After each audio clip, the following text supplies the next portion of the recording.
আজ এই ভিডিওটিতে আমি আপনাদের এমন 4টি অ্যাসেটসের কথা বলবো যার একটিও যদি আপনি সঠিকভাবে কাজে লাগাতে পারেন তাহলে আপনার টাকা আসতেই থাকবে। অ্যাসেটস সেই জিনিসকেই বলা হয় যেই জায়গা থেকে আপনার পকেটে প্রতি মাসে টাকা আসে। সো ভিডিওটি একটু মনোযোগ দিয়ে বোঝার চেষ্টা করবেন। আর সবার শেষে আমি যেই অ্যাসেটটির কথা বলবো সেই অ্যাসেটটি অলরেডি আপনার কাছে আছে এবং সেই অ্যাসেটটি কি এবং আপনি সেটিকে কিভাবে কাজে লাগিয়ে খুব দ্রুত ধনী হতে পারেন সেটিও এই ভিডিওতে ক্লিয়ারলি আলোচনা করব। তো চলুন সবার প্রথমে প্রথম অ্যাসেটটির দিকে যাওয়া যাক। এই অ্যাসেটটি এমন একটি অ্যাসেট যেটি কিছু সময়ের ব্যবধানে আপনার 1000 টাকাকে 1 লাখ টাকাও বানিয়ে দিতে পারে খুব দ্রুত। এই জিনিসটি বোঝার জন্য আপনাকে সবার প্রথম এটি জানতে হবে এই পৃথিবীতে প্রতিদিন কি পরিমাণ বাচ্চা জন্মায়। আচ্ছা আপনি বলুন তো বা ধারণা করুন তো প্রতি বছর কি পরিমাণ বাচ্চা জন্ম হয় এই পৃথিবীতে। আপনি হয়তো বা ধারণা করবেন 1 কোটি 2 কোটি এগুলোই তো হবে, তাই না? কিন্তু বাস্তবতা হচ্ছে প্রতি বছর 14 কোটি বাচ্চা জন্মায়। আপনি যেই লাস্ট 60 সেকেন্ডস এই ভিডিওটি দেখেছেন সেই 60 সেকেন্ডসে মানে 1 মিনিটে 240টা বাচ্চা এই মুহূর্তে জন্মে গিয়েছে। আজকের দিনটি পর্যন্ত এই পৃথিবীর টোটাল পপুলেশন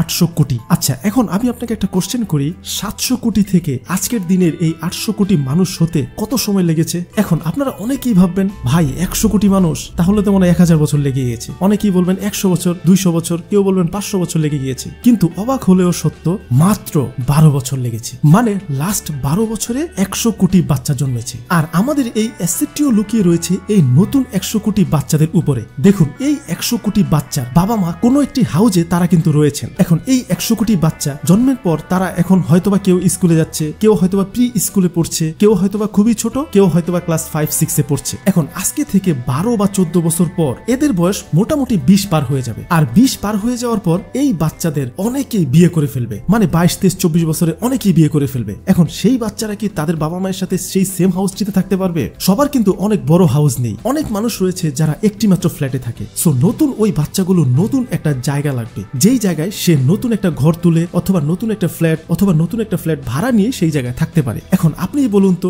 লাস্ট 12 বছরে যেখানে 100 কোটি বাচ্চা জন্ম হলো, আবার নিশ্চয়ই নেক্সট 8 থেকে 9 বছরে আবার 100 কোটি হয়ে যাবে। সো এভাবে করে মানুষ বাড়তে থাকলে কি পরিমাণ মানুষের চাপ আমাদের শহরে পড়ছে একবার চিন্তা করুন। আর এজন্যই একটা জিনিস খেয়াল করুন, আমাদের ঢাকায় কি পরিমাণ মানুষ বেড়ে যাচ্ছে, আমাদের ঢাকার আশেপাশে এরিয়াগুলো বিক্রি হয়ে যাচ্ছে। আর এই বিক্রি হওয়ার কারণ মানুষের নতুন জায়গা প্রয়োজন থাকার জন্য। মানুষের নতুন জায়গা প্রয়োজন, সেখানে বিল্ডিং করে সেই মানুষ সেই জায়গাটাকে ভাড়া দিবে, নতুন মানুষ সেখানে থাকবে। কারণ সবারই বেঁচে থাকার জন্য কোনো না কোনো একটি জায়গায় থাকতেই হবে। আর এখানেই আমাদের সেই মানি গেমটিকে খেলতে হবে। আমাদের যার কাছে যতটুকু টাকাই রয়েছে, আমরা কেউ বিদেশ থাকি, কেউ হয়তোবা দেশে চাকরি করি, কেউ ছোটখাটো বিজনেস করি বা কেউ বড় বিজনেস করি, যে যাই করি, যার যতটুকুই টাকা রয়েছে আমরা যেই জায়গায় পাই কোনো না কোনো জমি কিনে রাখি। আর এটিকেই বলে রিয়েল এস্টেট বিজনেস। মানে আপনি জায়গা দিয়ে টাকা মেক করবেন। এই পৃথিবীর সবচেয়ে বিজ্ঞ বিজনেসম্যান যাকে ধরা হয় তিনি হচ্ছেন ওয়ারেন বাফেট। আর এই ওয়ারেন বাফেটের তার সকল বিজনেসের একটা বড় অংশই কিন্তু এই রিয়েল এস্টেট বিজনেস। সো বুঝতেই পারছেন এই মানুষের চাপের কারণে আপনি যে কোনো জায়গায় যে কোনো একটা অংশ জায়গা কিনলেই সেই জায়গা থেকে আপনার টাকা আসতেই থাকবে কিছু সময়ের ব্যবধানে। সো আমাদের প্রথম অ্যাসেটটি হলো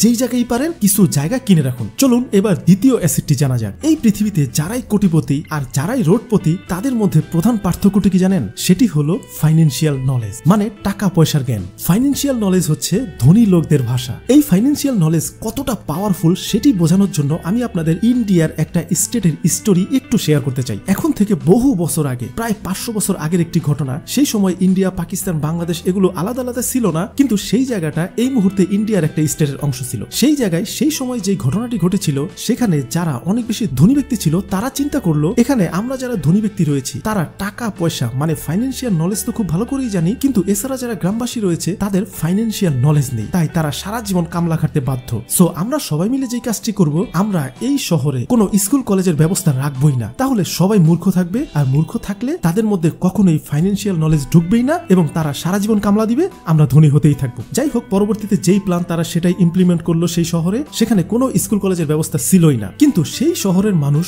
ধর্মীয় বইগুলো পড়তো। মানে যারা হিন্দু ছিল তারা হিন্দু ধর্মের বইগুলো প্রচুর পড়তো এবং সেখানে যারা মুসলিম ছিল তারাও মুসলিম ধর্মের কোরআন শরীফ আরো যা যা আছে সেগুলো পড়তো। এখন এই ধর্মের বইগুলো পড়তে পড়তে না সাধারণ মানুষ ফাইন্যান্সিয়াল নলেজের অনেক কিছু শিখে ফেলেছিল সেই জায়গা থেকে, এবং সেই জায়গা থেকে শিখে তারা একটু একটু করে টাকার ব্যাপারে নলেজ নিয়ে, বিজনেসের ব্যাপারে নলেজ নিয়ে তারা পরবর্তীতে আস্তে আস্তে ধনী হয়ে যায়। সো এই স্টোরির মাধ্যমে আপনারা একটা জিনিস খুব ক্লিয়ারলি বুঝতে পারছেন, পড়ালেখা না জানা মানুষেরও ফাইন্যান্সিয়াল নলেজ যদি থাকে তাহলে সেই ব্যক্তি ধনী হতে বাধ্য। একটি এক্সপেরিমেন্ট কন্ডাক্ট করা হয়েছিল 10,000 মানুষের উপরে। সেই 10,000 লোককে বেশ কিছু বছর প্রতিটি মিনিটে তাদের সকল কিছু ট্র্যাক করা হয়েছিল। ছিল। সেই প্রতি মিনিট ট্র্যাক করে এটি খেয়াল করা হচ্ছিল কোন ব্যক্তিগুলো প্রচুর ধনী হয়ে যাচ্ছে। সেই ডাটাতে এটি আসেনি যেই ব্যক্তি প্রচুর পরিমাণ পরিশ্রম করছে সে ধনী হচ্ছে, আবার এটিও আসেনি সবচেয়ে ট্যালেন্ট লোকটি ধনী হচ্ছে, আবার এটিও আসেনি যেই ব্যক্তিরা সবচেয়ে বেশি স্মার্ট তারা ধনী হচ্ছে। সেই জায়গায় ক্লিয়ারলি এটি এসেছিল যার কাছে সবচেয়ে বেশি ফাইন্যান্সিয়াল নলেজ রয়েছে সেই ব্যক্তি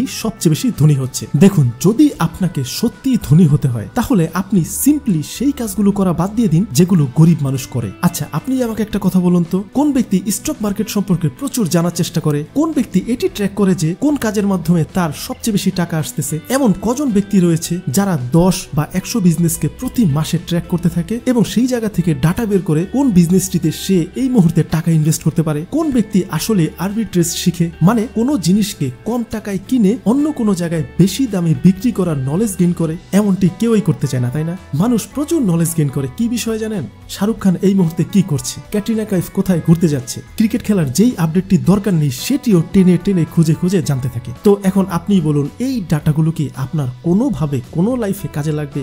কিন্তু ধনী লোকেরা কি এই ইনফরমেশনগুলো রাখে না? হ্যাঁ, তারাও রাখে, তবে 2, 4, 10 মিনিটের জন্য। তারা সারা দিন সারা সময় প্রতিটা মিনিট ব্যয় করে এই জিনিসগুলো জানার ক্ষেত্রে। সো তারা ধনী হবে না, আমরা ধনী হব? তাই যে করেই হোক ফাইন্যান্সিয়াল নলেজ আপনার মধ্যে থাকতেই হবে যদি আপনি ধনী হতে চান। আর এই ফাইন্যান্সিয়াল নলেজই আমাদের সেকেন্ড অ্যাসেট।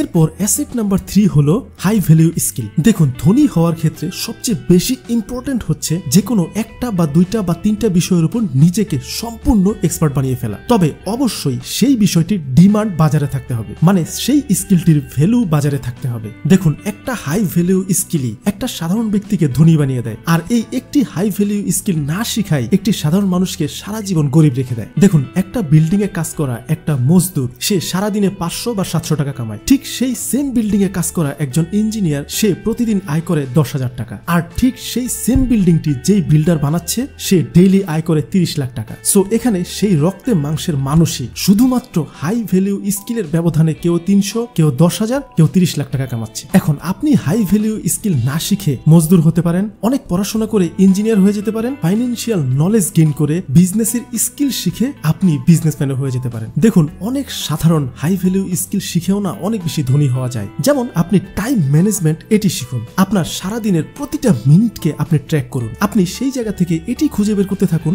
আপনি আপনার দিনের প্রতিটা সেকেন্ড প্রতিটা মিনিটকে কোথায় কোথায় ব্যয় করছেন, আর এরপর সেই ট্র্যাকগুলো থেকে কোন জিনিসগুলো আপনার সময়কে নষ্ট করে দিচ্ছে সেই জিনিসগুলোকে বাদ দিয়ে হাই প্রোডাক্টিভ ভ্যালু অ্যাড করার ট্রাই করুন আর সারা দিন কাজ করতে চেষ্টা করুন। দেখুন, আপনি যদি এই ট্র্যাকটি একবার করে ফেলতে পারেন তাহলে আপনার জন্য বহু দরজা খুলে যাবে। আর আরেকটা জিনিস সেখানে অ্যাড করতে হয়, আপনি যখনই আপনার পুরো দিনকে ট্র্যাক করে সম্পূর্ণ হাই ভ্যালু প্রোডাক্টিভ জিনিস দিয়ে অ্যাড করতে থাকবেন তখন দিনের মিনিমাম 30 মিনিটস আপনি নতুন নতুন আইডিয়াস গুলোকে খুঁজে বের করতে থাকুন যেগুলোতে এই মুহূর্তে সারা বিশ্বে টাকা কামানো হচ্ছে। আর আমার কথাটা বিশ্বাস করুন, আপনারা যদি প্রতিদিন একটা কাগজ কলম নিয়ে মাত্র 30 মিনিট বিভিন্ন ধরনের বিজনেসের আইডিয়াস গুলোকে খুঁজতে থাকেন তাহলে বেশি সময় লাগবে না, খুব তাড়াতাড়ি আপনি আপনার কাঙ্ক্ষিত বিজনেসটিকে না খুঁজে পেয়ে যাবেন এবং সেই জায়গায় আপনি আপনার সময় এবং টাকাকে ইনভেস্ট করুন, দেখবেন ধনী হতে আপনার খুব একটা সময় লাগবে না যদি আপনার ফাইন্যান্সিয়াল নলেজ থাকে। আপনি যখন টাইম ম্যানেজমেন্টে নিজেকে স্কিল করে ফেলতে পারবেন তারপর এর সাথে সাথে আরো বেশ কিছু স্কিল নিজের সাথে অ্যাড করে নিতে পারেন, যেমন কমিউনিকেশন স্কিল,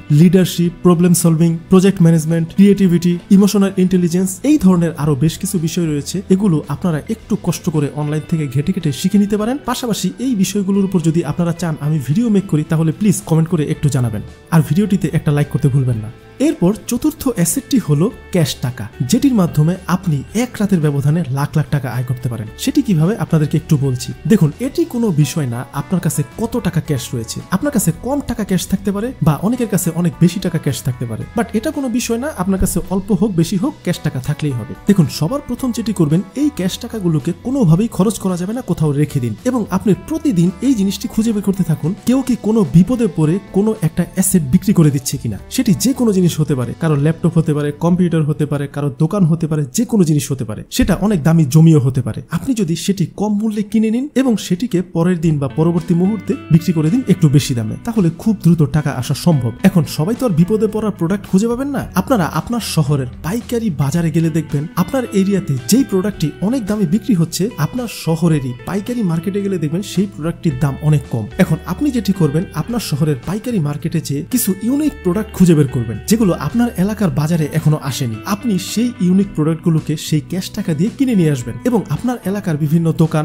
বিভিন্ন লাইব্রেরি, মানে যেই দোকানগুলোকে আপনি খুব ভালোভাবে চিনেন সেই জায়গাগুলোতে আপনি দিয়ে দিলেন এবং বললেন, ভাই তুমি বিক্রি করে আমাকে পরবর্তীতে টাকা দিও। এবং আপনার প্রোডাক্ট চয়েসের ক্ষেত্রে যদি কোনো ভুল না হয় তাহলে দেখবেন 2-1 দিনের ব্যবধানের মধ্যেই আপনার প্রোডাক্ট সেখান থেকে সেল হয়ে যাবে, কারণ বাজারে এই প্রোডাক্টটি নতুন এবং এই প্রোডাক্টের চাহিদা এই মুহূর্তে বাজারে রয়েছে। সেই অ্যানালাইসিস করেই আপনি প্রোডাক্টটি যদি এনে থাকেন তাহলে 2-1 দিনের মধ্যে সেল হবে, এটা মোটামুটি গ্যারান্টি। এখন এই বিজনেসটি আপনি আরেকটু বড় আকারে করতে পারেন। যেমন ধরুন আপনি চায়নার আলিবাবা, আলি এক্সপ্রেস এই জায়গাগুলো থেকে লটে মাল কিনে নিয়ে আসতে পারেন। কিভাবে কিনতে হয় সেই বিষয়টা আপনি ইউটিউবে একটু সার্চ দিলেই পেয়ে যাবেন, খুব সহজ, তেমন কোনো কঠিন কোনো বিষয় না। আপনি যেই শহরেই থাকেন বা যে কোনো প্রত্যন্ত ভিলেজে থাকেন, কোনো চিন্তা নেই, সেই জায়গায় আপনার প্রোডাক্ট পৌঁছে যাবে। আপনি আলিবাবা এবং আলি এক্সপ্রেস এই দুইটা সাইটে খুব ভালোভাবে খোঁজাখুঁজি করলে দেখবেন পৃথিবীর সকল লেটেস্ট প্রোডাক্ট সেই জায়গায় আছে এবং খুব কম দামে আছে। এবং এমনও প্রোডাক্ট রয়েছে যেই প্রোডাক্ট আপনি মাত্র 10 টাকা দিয়ে কিনে 100 টাকায় আপনার এলাকায় খুব সহজে সেল করে দিতে পারবেন। এখন দেখুন এই বিজনেসগুলো কিন্তু হাজারো মানুষ করছে, হয়তোবা আপনি আমি তাদেরকে চিনি না, কিন্তু হাজারো মানুষ করছে। এখন আপনি আমি শুরু করছি না কেন? কারণ আপনি আমি এই প্রসেসটিকে বুঝি না। এখন আপনার যেটি করতে হবে, এই প্রসেসটি একটু কষ্ট করে ইউটিউব অথবা গুগল অথবা অন্য কোনো জায়গায় গিয়ে একটু কষ্ট করে একবার যদি শিখে নিতে পারেন, মানে প্রথমবার হয়তোবা আপনি অল্প কিছু প্রোডাক্ট আনলেন প্রসেসটা শেখার জন্য, কিন্তু আপনি যদি একবার শিখে নিতে পারেন তাহলে দেখবেন টাকা কামানো আপনার জন্য কোনো বিষয়ই না। সো এটিই ছিল 4 নাম্বার